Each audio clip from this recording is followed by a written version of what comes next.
नमस्कार दोस्तों, bloody tax के एक और बहुत ही ज्यादा हैरान कर देने वाले अनोखे एपिसोड में आप सभी लोगों का बहुत बहुत स्वागत है। दोस्तों, ब्लडी टैक्स के आज के इस एपिसोड में हम लोग आप लोगों के सामने लेकर आ गए हैं दिव्या नाम की लड़की की एक ऐसी डरावनी कहानी जिसे सुनने के बाद बहुत सारी लड़कियां रात के समय अपने घर से बाहर निकलने से घबराने लगेगी।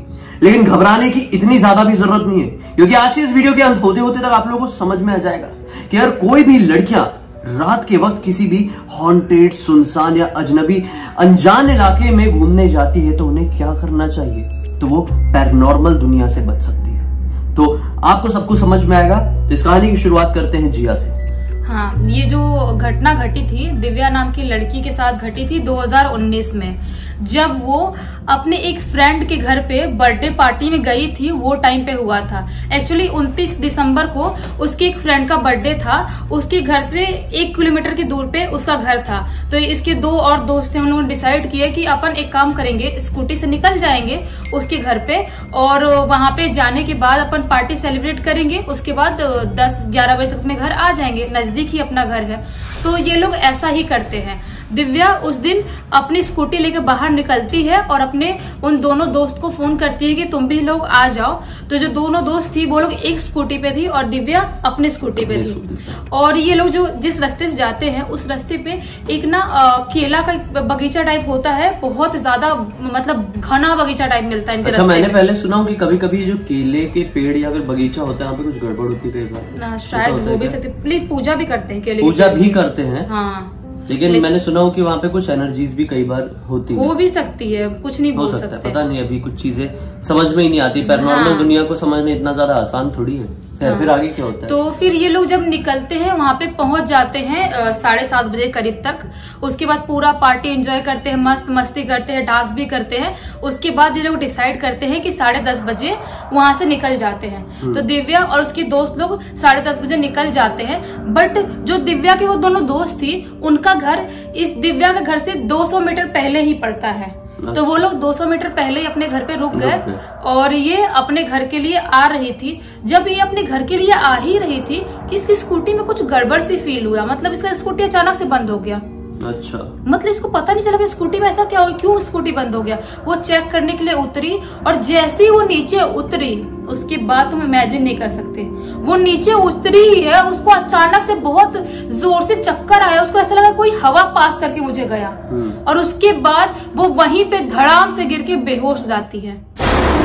और उसके बाद उसके साथ क्या होता है उसकी जिंदगी में, उसको कुछ भी याद नहीं था। उसके घर वालों ने बताया था कि उसके साथ क्या क्या हुआ। यानी उसकी लाइफ के कुछ दिन अपने आप डिलीट हो गए। मतलब उसकी लाइफ में उसको पता ही नहीं चला कि मेरे साथ इतने दिनों में क्या क्या बीता, क्या क्या हुआ। उसके बाद वो कुछ घंटों बाद, 1-2 घंटों बाद वो होश में आती है खुद ही। और वो अपने घर पे आती है और अपने घर पे आते से ही एकदम स्पीड में दनदनाते हुए अपने रूम में, बेडरूम में चली जाती है और दरवाजा बंद कर देती है। और किसी भी घर वालों से कुछ भी बात नहीं करती है। उसकी मम्मी थोड़ी टेंशन में आती है कि मतलब ऐसे बात क्यों नहीं कर रही है, ऐसा। उसकी शक्ल भी थोड़ी अजीब सी दिख रही थी, अजीब सा मुंह बनाई हुई थी। लेकिन उसकी मम्मी सोचती है कि शायद थक गई होगी, दोस्तों के साथ पार्टी करने गई थी, कोई बात नहीं, कल बात कर लूंगी मैं। तो वो अपने बेडरूम में सोने जाती है और सो जाती है रात भर। और सुबह 10 बजे उठती है और उठने के बाद वो इधर आती है, अपने ड्राइंग एरिया में आती है। उधर आने के बाद बहुत जोर जोर से चिल्लाने लगती है, बोलती है कि मुझे चिकन चाहिए। और ये शॉकिंग बात था उसके घर वालों के लिए। क्यों चिकन? इतनी नॉर्मल चीज शॉकिंग थी उनके लिए, क्योंकि वो लोग प्योर ब्राह्मण है। उन लोगों ने आज तक चिकन का नाम भी नहीं लिया कभी। अच्छा, नाम भी नहीं लिया। उनके घर पे चिकन का नाम लेना भी पाप है। और उनके घर पे चिल्ला चिल्ला के बोल रही है कि मुझे चिकन चाहिए, मुझे चिकन दो, अभी मुझे चिकन चाहिए, कुछ भी हो जाए मुझे चिकन ला के दो। उसके डैड टेंशन में आ गए कि ये दिव्या ऐसा कुछ नहीं कर सकती कभी भी। ये आखिर उसके साथ कुछ तो गड़बड़ हुआ है। उसके डैड को पता चल गया। वो चिल्लाने लगी, बहुत जोर जोर से पूरा पटकने लगी, अपना हाथ पैर एकदम पागल टाइप का रिएक्ट कर रही थी। यानी पूरा ऐसा जैसे एक पोजेस्ड लड़की करती है वैसे कर रही थी। हाँ, वैसा कर रही थी। उसके डैड ने सोचे कि एक काम करता हूँ, उनके एक दोस्त है कोई, उन्होंने सोचे कि वो बाबा है, एक्चुअली झाड़ फूक करते हैं वो। सोचे कि उनको बुला के लाता हूँ, ऐसी कुछ गड़बड़ तो मुझे तो लग रही है, अगर कुछ भी गड़बड़ रही तो वो देख देंगे और देखने के बाद उसका वो कर देंगे, मतलब ठीक कर देंगे उसको, झाड़ फूक करने के बाद। बाद तो वो लोग 30 तारीख को जब उनके दोस्त, उसके डैड के दोस्त आते हैं घर पे जो बाबा, तो वो एंटर करते से ही बोल देते हैं कि कुछ पॉजिटिविटी नहीं लग रही आपके घर पे, आज बहुत नेगेटिविटी फील हो रही है मुझे। कुछ लोग होते हैं जो पॉजिटिविटी और नेगेटिविटी फील कर पाते हैं। ये मैं भी कर सकता हूँ, मैं आपकी तारीफ नहीं करूंगा। मैं किसी भी जगह जाऊं और मुझे अपना फीलिंग हो जाती है कि यहाँ पे पॉजिटिविटी है, नेगेटिविटी। हाँ, तो ऐसा उनके साथ भी हुआ। उसके बाद उनके हाथ में एक नींबू था, वो नींबू लेके वो जो लड़की है दिव्या उसके दरवाजे तक गए ही हैं कि वो नींबू पूरा ब्लैक पड़ गया। मतलब नींबू का ब्लैक पड़ना बहुत ज्यादा बुरा होता है, क्योंकि जब भी ऐसी मतलब नेगेटिव एनर्जी होती है हमारे आसपास तो बहुत लोगों का एक वो होता है झाड़ फूक करने का कि नींबू वहां पे रखते हैं, या तो नींबू पूरा लाल पड़ जाएगा खून की तरह, या तो पूरा ब्लैक हो जाएगा।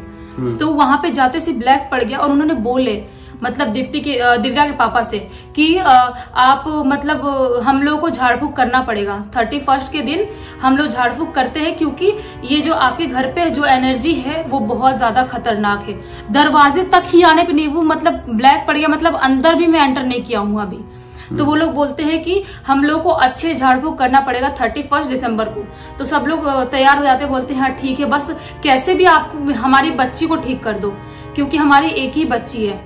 तो उस दिन जो बाबा जाते हैं अपने घर पे, उसके बाद सब सामान जो भी यूज करते हैं वो सब इकट्ठा करने लगते हैं और सब कुछ करने लगते। तभी 31 के दिन दिव्या अपने रूम से बाहर निकलती है, और इस बार जो बाहर निकलती है वो बिल्कुल भी नॉर्मल नहीं थी।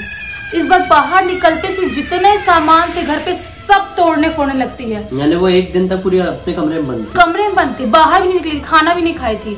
उसके बाद 31 के दिन बाहर निकल के पूरा सामान तोड़ फोड़ मचा रही है, पूरी चीजें फाड़ रही है। उसके बाद अपने कपड़े फाड़ रही है, जो उसका नाखून था ऐसे फर्श पे रगड़ रगड़ के इतना रगड़ डाली उसके पूरे नाखून से ब्लड निकलने लगा जोर जोर से। और जो उसके बाल थे पूरे से उखाड़ रहे थे, अपने खुद के बाल अपने हाथ में उखाड़ देती थी।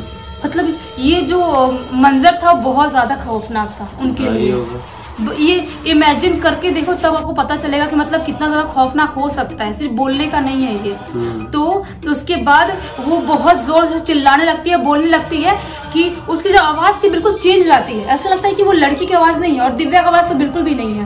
बोलने लगती है कि मैं इसको लेके जाऊंगी, ये मुझे बहुत ज्यादा पसंद आ गई है, ये मुझे चाहिए, ये लड़की मुझे बहुत अच्छी लगी, जब मैंने इसको देखा तब मुझे बहुत अच्छी लगी थी। ऐसा जोर से चिल्लाने लगती है। ये लोग डर जाते हैं। ये लोग जो उसका भाई था दिव्या का वो और उसके डैड दोनों मिलके उसको एक चेयर में बांध देते हैं।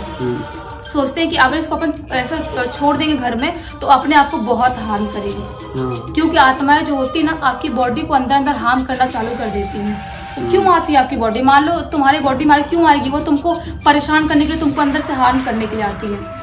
तो वो लोग बांध देते हैं। उसके बाद जब बाबा आते हैं घर पे पूरा झाड़ फूक करते हैं और वो मतलब एग्रेसिव हो जाती है और चिल्लाने लगती है जब झाड़ फूक होता है, जैसे कि एमिली रोज में हुआ था उस टाइप का पूरा दृश्य हो जाता है वहाँ। और हाइपर हो जाते हैं जब मतलब ऐसी सिचुएशन में कोई इंसान पॉजेस्ड रहे और उनको पता चले कि हमारे ऊपर झाड़ फूक करने के लिए कोई आया हुआ है, एग्जॉर्सिज्म करने के लिए कोई आया हुआ है, तो बहुत ज्यादा उग्र स्वभाव के हो जाएंगे। मारने पीटने लगेंगे, खुद को भी आमने सामने वालों को भी नुकसान पहुंचाने लगेंगे, ताकि जो आया है वो डर के चले जाए। हाँ, बिल्कुल ऐसा ही कर रही थी।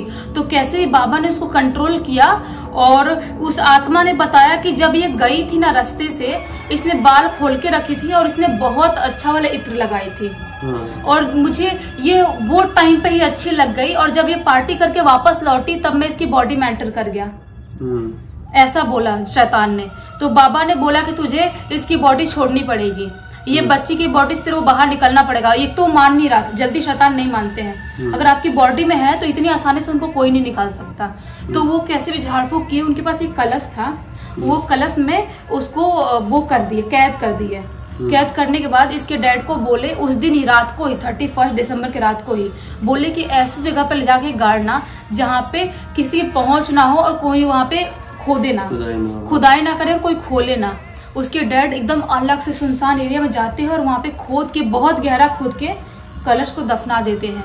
उसके बाद 31 के दिन तो पूरी रात में बेहोश थी, सोई रही, पता नहीं चला उनको कैसी हालत थी उसकी। उसके बाद सुबह सुबह 1 जनवरी को जब उठी सो के बिल्कुल नॉर्मल थी, लेकिन उसको कुछ समझ में नहीं आ रहा था कि मेरी बॉडी में इतना पेन क्यों हो रहा है। उसको याद ही नहीं था कि ये सब कुछ क्या हुआ पिछले 3 दिन में। उसको कुछ भी याद नहीं था। मतलब उसकी लाइफ से 3 दिन डिलीट हो गया था। उसके घर वालों ने फिर उसको बाद में कुछ दिनों बाद बताया कि ऐसा ऐसा हुआ था। तब से 27 थी क्या? हाँ, आज 27 थी यार। 27 दिसंबर। देखो वही तो सोचो, 27 को हुआ था, नहीं 29 को हुआ, 29 बट आने ही वाला है 31st। हाँ। जब सब लोग रेडी होके परफ्यूम इत्र लगा के बाल खोल के घूमने जाते हैं, वो दिन आने ही वाला है। तो भाई संभल के रहना इस बार के न्यू ईयर में। वैसे इस बार के न्यू ईयर में संभलना ही पड़ेगा क्योंकि दुनिया फिर से वैसी ही हो रही है। लेकिन फिर भी अगर आपके एरिया में कुछ नहीं और आप पार्टीज के लिए बाहर जा रहे हो तो यही सजेशन है कि लड़कियों के लिए खासकर परफ्यूम लगाना और इस तरह से अच्छी हेयर स्टाइल करके जाना उतना बेहतर नहीं है। बाल बांध के जाइए, पर्टिकुलर जगह पे पहुंच के हेयर स्टाइल बना लीजिए, वहां पे परफ्यूम लगा लीजिए, क्योंकि आपको नहीं पता कि रास्ते में कौन सी हवा आपका इंतजार कर रही है। तब से दिव्या ने बिल्कुल ठान के रख ली, ना तो मैं बाल खोल के दिन में जाऊंगी और ना ही रात में जाऊंगी, और वो रात में अकेले भी जाना बंद कर दी, क्योंकि जो उसके साथ बीती थी भगवान न करे किसी के साथ भी हो वैसा। सही बात है, बहुत ही डरावना मंजर था। खैर, अगर आप लोगों को ये कहानी अच्छी और जानकारी देने वाली लगी है तो इस वीडियो को लाइक कर देना। हमें पहली बार देख रहे हैं तो चैनल को सब्सक्राइब करके बेल आइकन दबा के ऑल के ऑप्शन में क्लिक करना। किसी तरह के हैरान कर देने वाले खौफनाक वीडियोस आप लोगों के सामने रेगुलरली लेके आते रहते हैं। इंस्टा की लिंक इस वीडियो के डिस्क्रिप्शन बॉक्स में मिल जाएगी, हम दोनों क्लिक करके डायरेक्टली वहां पर पहुंच जाना। चलिए कल फिर से मिलते हैं, तब तक के लिए बहुत बहुत धन्यवाद। आपका दिन शुभ हो।